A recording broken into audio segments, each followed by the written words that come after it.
Our story begins in Ukraine, where Jan Koum was born in 1976. Growing up in a small village near Kyiv, Jan experienced firsthand the harsh realities of life in the Soviet Union. His family lived in poverty, and resources were scarce. His early life in Ukraine was filled with hardship.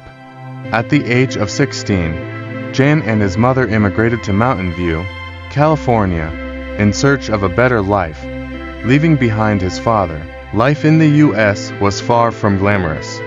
Jan's mother took up a job as a babysitter, and they lived off food stamps for a period of time. Jan later recalled how these experiences shaped his approach to business, stripping away anything unnecessary and valuing simplicity. In the early 90s, when personal computers were starting to become more common, Jan developed an interest in programming. He was self-taught, often spending hours at the local library studying computer science manuals.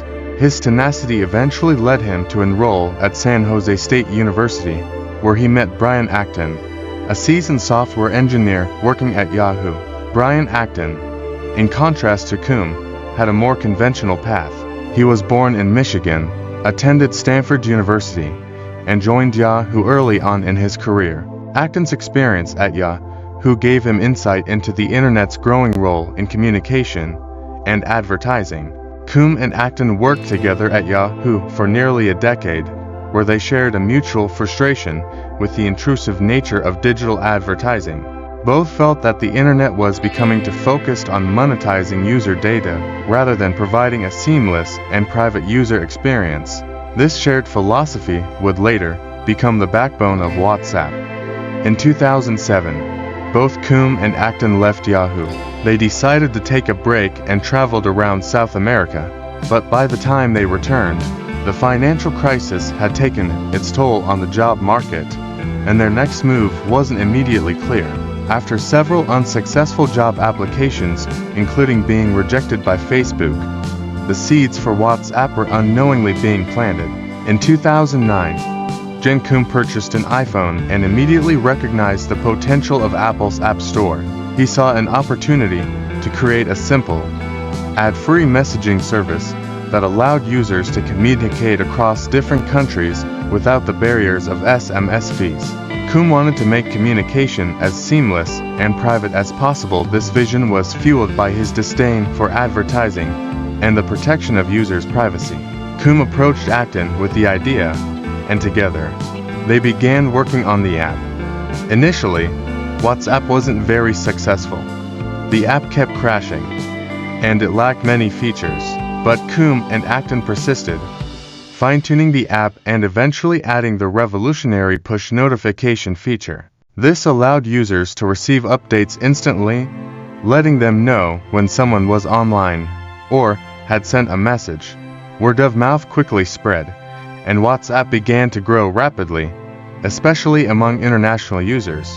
By mid-2010, WhatsApp had thousands of users, and Acton persuaded 5 former Yahoo colleagues to invest $250 in seed funding, allowing them to further develop the app and keep it ad-free. What made WhatsApp unique was its simplicity. Unlike other messaging platforms, it had no ads, no games, and no unnecessary features. WhatsApp focused solely on connecting people, especially internationally, without any hidden costs or gimmicks. As WhatsApp expanded, it quickly became the go-to app for users looking to avoid high SMS fees. International communication, which had been costly for decades, became free and easy with WhatsApp.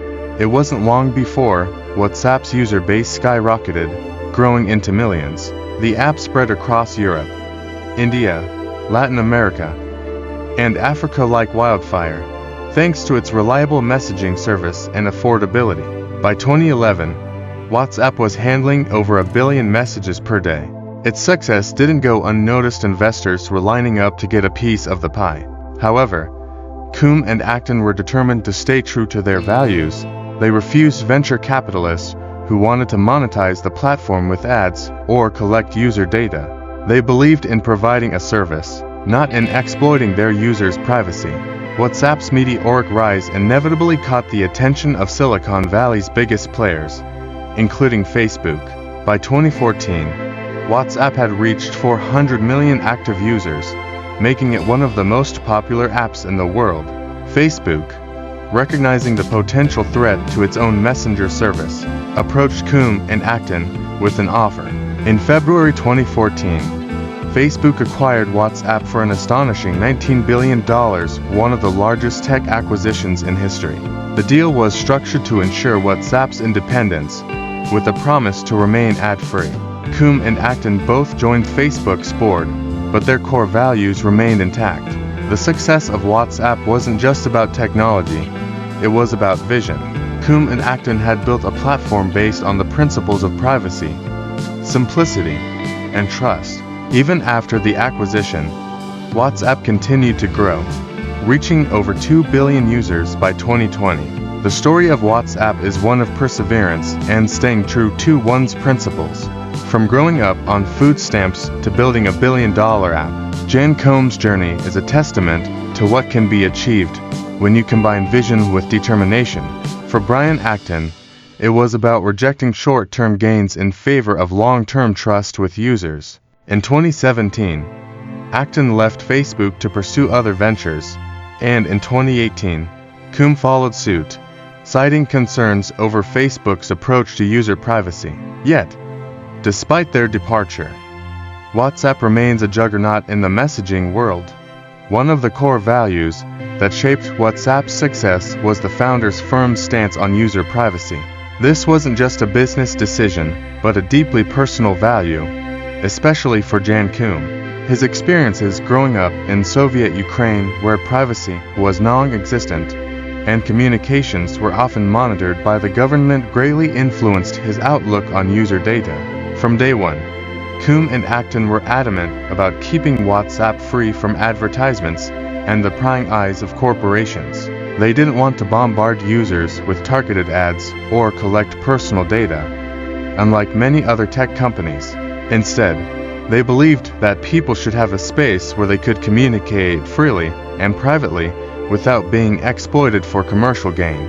This commitment to privacy was a bold stance in an era where data collection was becoming the lifeblood of tech companies.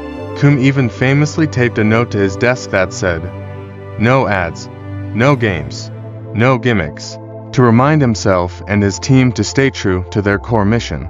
However, this strict philosophy on privacy would later clash with Facebook's more aggressive data-driven approach, especially after the acquisition. For Coombe and Acton, it wasn't just about building a profitable company, it was about maintaining user trust, and that trust was non-negotiable. A key aspect of WhatsApp's early business model was its simplicity. Instead of relying on ads, Coombe and Acton introduced a $1 annual subscription fee after the first year of use. This small fee allowed WhatsApp to cover its operational costs while avoiding the need to sell user data or clutter the app with ads. This model also made it accessible to millions of people around the world, especially in developing countries where affordability was a major concern. The $1 fee might seem like a minimal charge, but it was enough to sustain WhatsApp as it grew. The founders believed that users would rather pay a nominal fee for a clean, ad-free experience than deal with the annoyances of targeted ads and pop-ups. This business model, while unusual in the tech world, worked. It helped WhatsApp expand without compromising the user experience or the founders' principles. By focusing on user satisfaction rather than maximizing short-term profits, WhatsApp created a loyal global user base that trusted the app for its no-nonsense approach to communication. As WhatsApp grew, it didn't just become another messaging app. It transformed the way people communicated around the world, particularly in regions where traditional telecom services were expensive or unreliable. In countries across Africa, Latin America, and Asia, WhatsApp became the lifeline for communication, allowing users to bypass high SMS costs, stay connected with family abroad, and conduct business. In countries like India and Brazil, where mobile data costs were lower than SMS fees, WhatsApp became the de facto messaging platform. It also provided a way for small businesses to connect with customers, for families to stay in touch across borders, and for grassroots movements to organize. In a way, WhatsApp became more than just a tool for communication. It became an essential part of the social and economic fabric in many countries. By 2013, WhatsApp was handling over 27 billion messages daily, and by the end of that year, the app had 400 million active users. This explosive growth highlighted not only its technical success, but also its cultural impact on global communication. In February 2014, when Facebook announced that it would acquire WhatsApp for $19 billion, the news sent shockwaves through the tech world. It was one of the largest tech deals in history, and many wondered why Facebook was willing to pay such an astronomical price for a messaging app. For Facebook, the acquisition was strategic. With WhatsApp's user base growing rapidly, it was clear that the app could potentially become a serious competitor to Facebook's own messenger platform. But for Coombe and Acton, the decision to sell wasn't easy. They had built WhatsApp on the foundation of privacy, and they were wary of Facebook's business model, which relied heavily on advertising and data collection. The founders only agreed to the deal after securing promises from Mark Zuckerberg that WhatsApp would remain independent and that its core values, no ads and no user data mining, would be upheld. This promise, however, would eventually lead to tensions between WhatsApp's founders and Facebook. Over time, Facebook's pressure to monetize WhatsApp began to conflict with the privacy-focused vision Coombe and Acton had worked so hard to maintain. In 2017, Brian Acton left WhatsApp and Facebook to pursue other ventures. Acton's departure raised eyebrows, particularly because it seemed to be a result of growing tension between WhatsApp's founders and Facebook over the direction of the app. Acton had been vocal about his disapproval of Facebook's increasingly aggressive data collection policies and its plans to introduce ads to WhatsApp. After leaving Facebook, Acton founded the Signal Foundation, an organization focused on building open-source, secure communication technologies. The Signal app, which operates on a similar end-to-end encryption model as WhatsApp, has gained popularity among users who prioritize privacy and security. Acton's involvement in Signal shows his continued commitment to building platforms that protect users' rights to privacy. In a later interview, Acton publicly expressed regret over selling WhatsApp to Facebook, stating that he had compromised his values for the deal, a sentiment that would only intensify in the coming years as Facebook faced multiple privacy scandals. In 2018, Jen Coombe followed in Acton's footsteps and left Facebook. Like Acton, Coombe's departure was motivated by growing dissatisfaction with Facebook's approach to user data and privacy. Over the years, Facebook had begun pressuring WhatsApp to integrate more with its other platforms, making it increasingly difficult for WhatsApp to maintain its original promise of privacy. Coombe's exit marked the end of an era for WhatsApp, as both of its original founders had now left the company. Despite the financial success of the acquisition, the story of WhatsApp's founders is also one of personal conflict of choosing between the allure of profit and the values they held dear. Coombe's story is a reminder that even in the world of billion-dollar deals, integrity matters. For Coombe, the privacy of WhatsApp's users was more important than any amount of money, and in leaving Facebook, he made it clear that some principles are worth walking away for. So, there you have it, the inspiring story of how the immigrants built one of the most successful messaging apps in the world. WhatsApp wasn't just about sending texts. It was about breaking down barriers and connecting people from all corners of the globe. What's more remarkable is that it was built with a focus on privacy and simplicity, values that are often overlooked in today's tech world. Thank you for watching this episode of Brand Vanguard. If you enjoyed learning about the rise of WhatsApp and its incredible founders, don't forget to like this video, subscribe, and hit the notification bell for more untold stories of the world's biggest brands.